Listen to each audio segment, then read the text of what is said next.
Ashley Graham, welcome to Not Gonna Lie. Thank you. I'm so happy to be here. I'm not gonna lie. We have actually been in the same room together.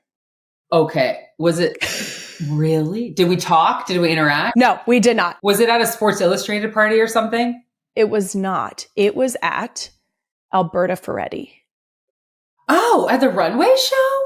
It was. Oh, wow. Wait, was it last year? It was 2 years ago. That's crazy. Yes, you were wearing this incredible leather jacket. Yes, I remember. That was a wild room, though. That's not like necessarily the room you like run up to like say hi to somebody or anything. No, and also when we went after the show, like behind to see Signora Ferretti. Yes. I was in the midst of trying to figure out how the fuck to say nice to meet you in Italian. Oh. And I had my friend Elena repeating it to me so many times that I could, like, I genuinely, like, I had blinders on. I was like, I say it again. Say it again. How do you say it? Say it again. Did it Piacere. Piacere. Okay. I could be messing that up if you speak Italian. Pretend you didn't hear that. No, it's okay. I don't. My husband does, so he makes fun of me all the time. Well, I said it well enough that when I said it to Signora Ferretti, she then proceeded to speak to me in Italian. I'm like, no. That's all I've got. I don't know a single other word you just said. You're like, pasta. I'm so sorry. Pizza? I don't know. I got nothing. Grazie. I don't know. Wait, so how often do you get to go to runway shows? Never. And literally, it was my one and only. So, dear friend of mine, she works for IFA. Okay. And she was like, I feel like this is pulling you out of your comfort zone. You got to come to this runway show. And so I ended up getting to see Alberta Ferretti, but I also saw Moschino. Major. It was one of those experiences where I absolutely had no business being there, but it was unreal. It was so cool. Wait, why did you have no business being there?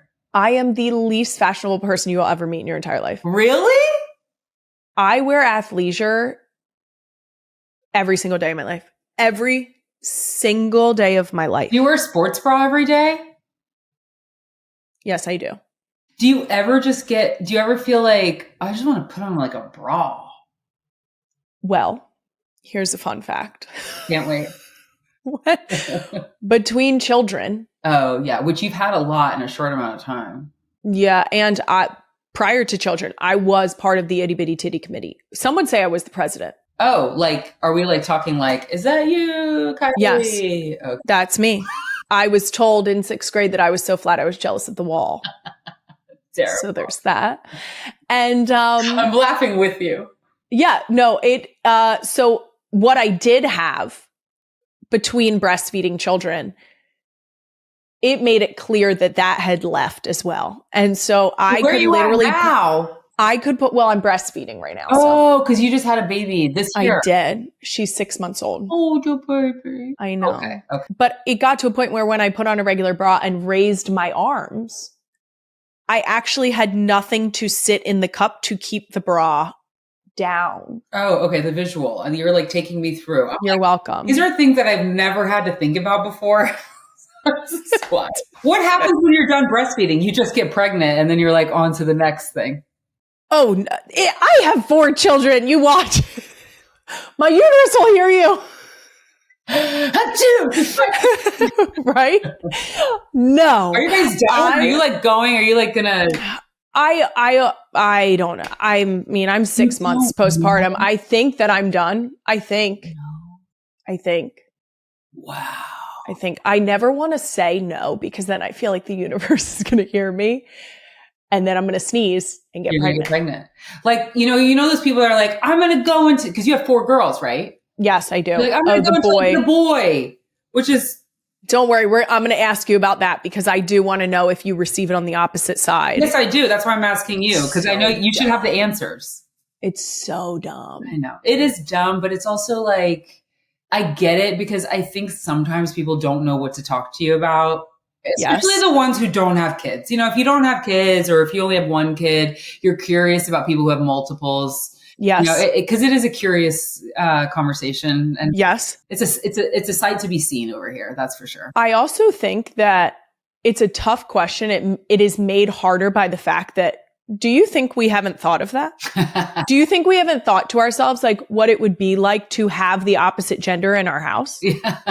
Do you know what I mean? Like, not that I'm chasing it or that I necessarily need it or want it, but the fact that people ask you as if it's not something that like you and your husband have probably discussed, like, what would it be like if a little girl entered our house?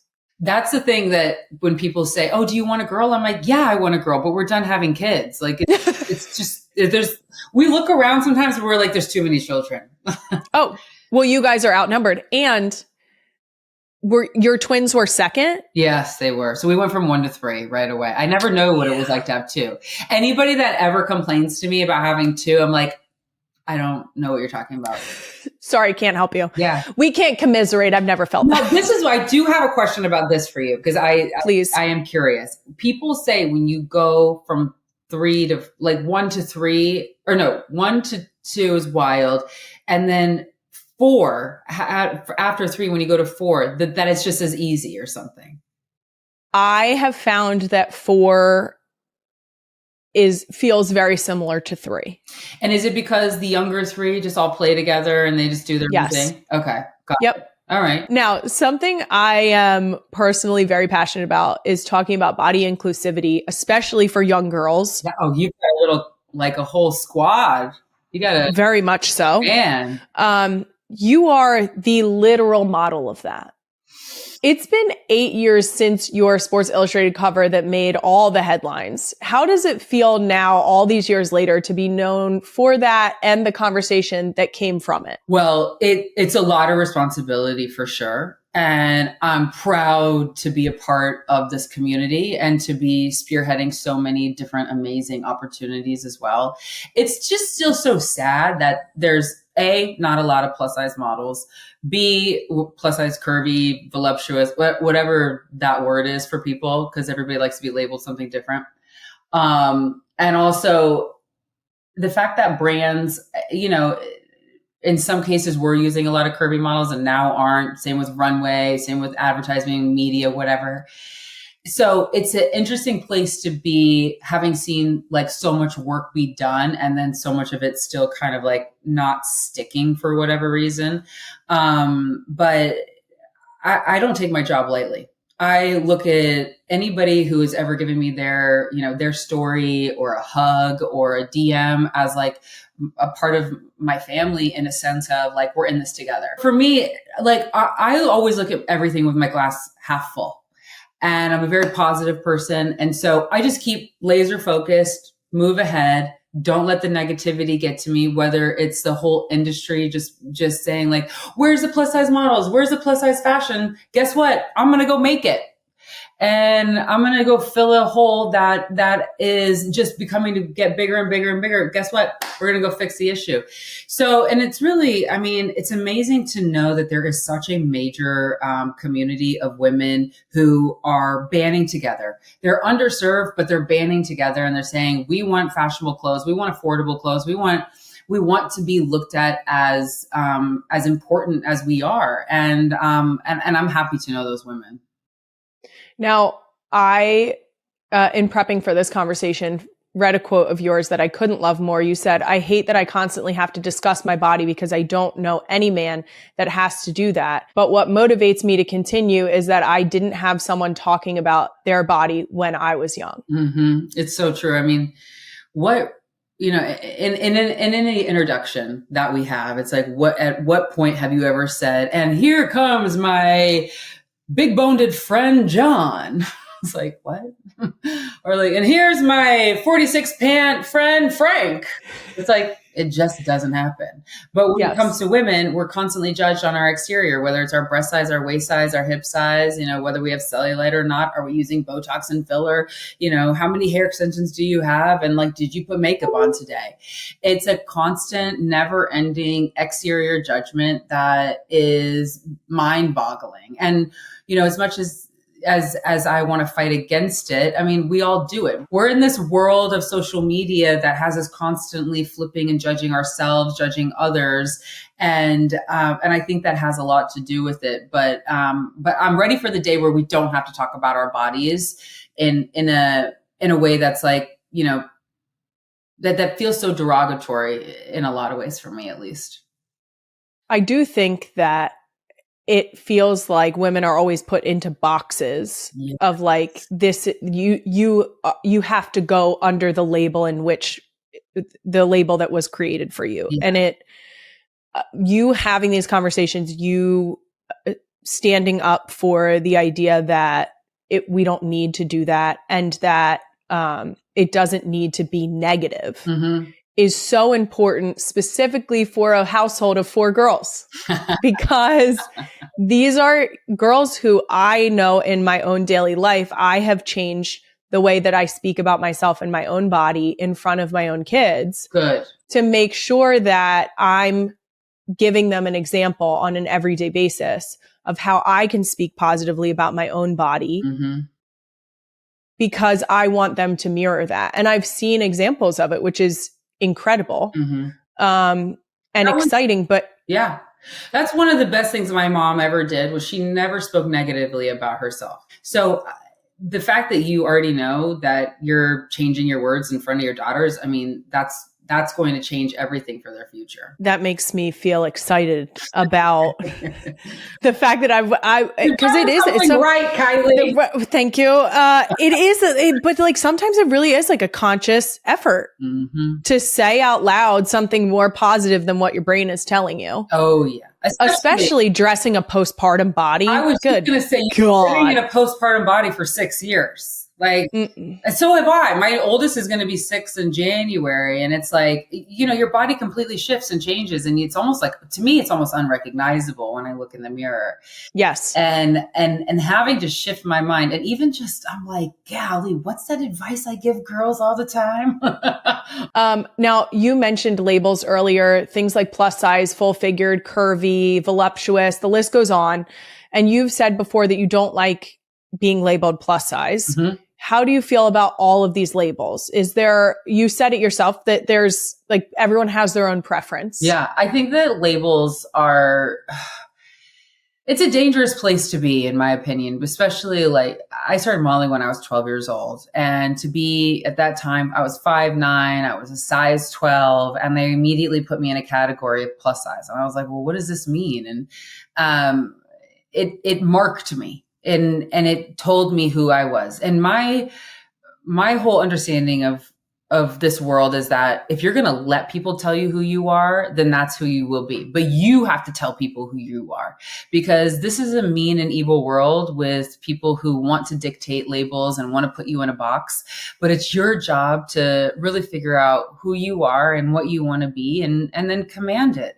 So when I say I don't like to be called plus size, it's not that I don't love the community. It's not that I'm not here writing for the girlies. It's that I don't really think that we need to have a label because of the number inside of our pants.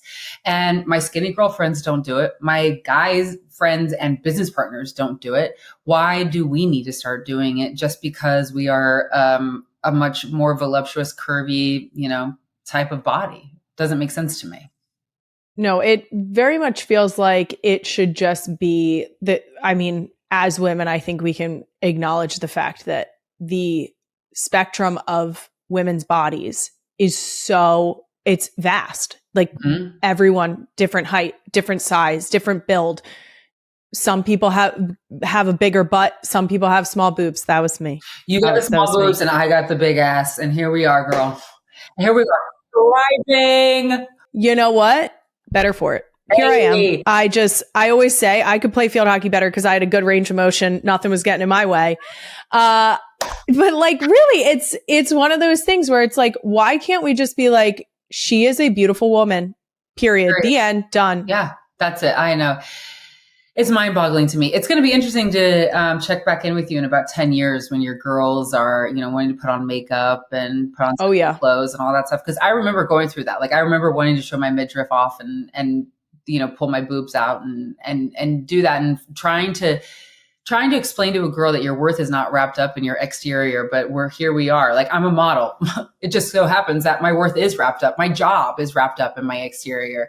So I have been given a privilege to talk about, don't let that happen to you. But I've seen firsthand some of the most beautiful women in the world who are some of the most insecure as well, because you would think, and I could say some of the most famous girls that you would say there's no way that she's insecure, but they are. They've got rockin' bodies and snatched faces and all of the above, but they still don't have worth in themselves. So, what I was saying about, watching your girls grow up, it's like planning on training them to have no worth of their exterior is hard, but also knowing that you want them to feel good about themselves too. It's like, it's the double-edged sword. It's wild. It is. It's a pressure that women, I think, face every day and almost unnecessarily. Like, it's a pressure we put on ourselves, but also, like you're saying, like raising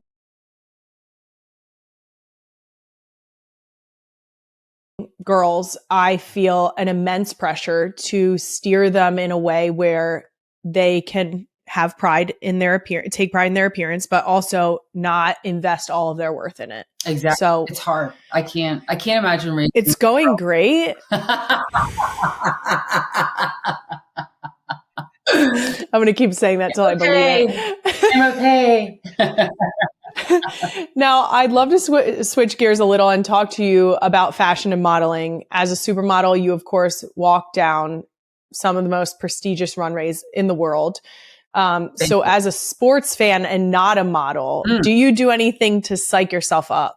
Oh, yeah. I mean, I think I'm annoying backstage right before a runway show because I'm like this. I'm like, ooh, ooh, ooh. I'm also like the oldest lady in the runway now because I'm like there with all these like 16, 18, no, they must be of age now. There might be a law now. They have like 18 to 25. And I'm like, here I am. I'm about to be 38. I'm like, let's go. Cause I'm also a sports girly. I grew up playing soccer, basketball, and volleyball. So I'm all about, we got this. And they're just kind of like this. Oh, who's the crazy lady over there? Like, she's getting her game face on. Leave her alone. It's exhilarating right before you walk onto a runway. It's a wild thing to have everybody's eyes on you in a very like, whether the music is like, or like, like whatever you're giving, it's giving all eyeballs are on you and don't fall. Yeah. And I've never fallen on the runway until literally 2 days ago. No! Girl. No! But I will say, was it a stumble or was it a full splat? It was a full splat. However, God is good because it was, okay, imagine a square. It was at Hugo Boss, and I don't even think anybody caught it on camera. So imagine, you come out here, you go boom, boom, boom. And like right here is like rows of people. This last bit is like you're leaving and you're behind like equipment. People can still kind of see you if they care. And right there, it was like uneven cemented ground. And I went kerplap. And it was on all fours. And I gave it like a quick, like... a bend and snap, if you will. I was straight out of Legally Blonde. And I was like, here we go. And we're back at it. And the guy behind me, we hadn't spoken because he just wasn't talking very much. And then he was like, are you okay? And I'm like, yeah, I'm fine. And then I had a couple of girls come up to me afterwards. They were like, are you okay? I saw you fall. And I'm like, I'm fine. But thank God it wasn't in like the main character runway. Yes. Because that would have definitely been on the internet. Do you know, I feel like we can apply the thought like pics or it didn't happen to this, like videos or it didn't happen. And we're not challenging the internet. We don't want to fucking see it. It didn't happen. We don't know what you're talking about. But I do think this is the perfect instance. And like, if no one caught it, the girls came up to me and said, you sold out the dress. That's it. It's sold out. I thought that was great. Wow. Kylie Kelce mentions why Taylor Swift will have a baby girl soon. If you thought this was just another casual podcast moment, think again. Because during a light-hearted conversation, Kylie Kelce may have dropped a subtle comment that has fans of Taylor Swift and Travis Kelce buzzing about one big possibility, a baby girl. The moment happened on Kylie's podcast, Not Going to Lie, where she was openly discussing motherhood, postpartum life, and raising daughters. Kylie, who shares 4 girls with Jason Kelce, spoke candidly about what it's like being surrounded by daughters and how people constantly ask about having a boy. But here's where it gets interesting. While reflecting on raising girls and the energy that comes with a house full of daughters, Kylie made it clear she absolutely loves being a girl mom. She described the dynamic, the bond, and the strength that comes from growing up in a home led by confident women. And fans couldn't ignore the timing. Because as Swifties and NFL fans know, conversations around the future of Travis and Taylor have been louder than ever. Engagement rumors, family hints, and long-term plans have dominated headlines. So when Kylie passionately emphasized how special it is to raise strong, confident girls, many took it as more than just a general parenting comment. Even more telling, Kylie spoke about how important it is for young girls to grow up in an environment where their self-worth isn't tied to appearance. She highlighted how mothers must consciously model confidence and positivity. That message immediately sparked speculation that if Taylor were to step into motherhood, she'd be entering a family already deeply rooted in empowering daughters. And let's be honest, the Kelce family dynamic already feels ready-made for a little girl to join the mix. 4 cousins on Jason and Kylie's side, a tight-knit support system, and a family culture that clearly celebrates strong women. Now, no official announcement has been made, but fans are connecting dots fast. Kylie's enthusiasm about girl mom life, her comfort discussing expanding families, and the ongoing buzz surrounding Travis and Taylor's future, it's fueling one major prediction online. If there's a baby in the future, many believe it could be a girl. Is it just coincidence? Or was that subtle energy shift a glimpse into what could be next for the Kelce Swift chapter? One thing is certain. Whenever that day comes, the internet will explode. And if a baby girl does arrive, she'll be stepping into a family that already knows exactly how to raise powerful, confident women. Stay tuned, because with this family, the biggest headlines always come when you least expect.